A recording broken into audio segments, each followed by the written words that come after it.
Yap navigue plein ouest, vers un pays nouveau, et il ne faut pas gâcher cela. Je suis resté à côté du Yap et les regardais faire. Le silence du matin nouveau, ni lui ni moi ne voulions le rompre. Les vagues se sont gelées avec le changement de saison. Elles s'emboîtent les unes dans les autres comme des pavés. Il fait un peu frais comme à l'aube d'un jour de juin.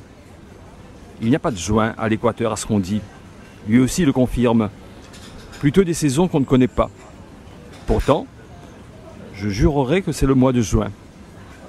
Le Mingxing 23 est ancré dans la place à la manière d'une statue de carnaval, en bambou, recouvert de toiles métalliques plâtrées, érigée en hâte. Le Mingxing 23, c'est la statue de la déesse bafouée et estropiée. Yap ne bouge pas. On savait qu'on déboucherait sur cette place tôt ou tard, entre la Chine et l'Amérique. Il n'y a que Yap et moi. Les autres, ils n'existent pas, enfin. C'est ce qu'ils racontent. Il ne s'est rien passé, il ne s'est rien passé. C'est ce qu'on a dit à la télé, et les gens à Quanchu l'ont répété, il ne s'est rien passé. Aujourd'hui, c'est Yap. Pas de fusillade, pas de sang sur la place. Rien qu'un peu d'eau de mer dégelée coulant dans les caniveaux. Des morts, aussi peu. Le nombre habituel quand il y a des rassemblements. Le pourcentage à payer quand on mobilise sans raison de grandes foules.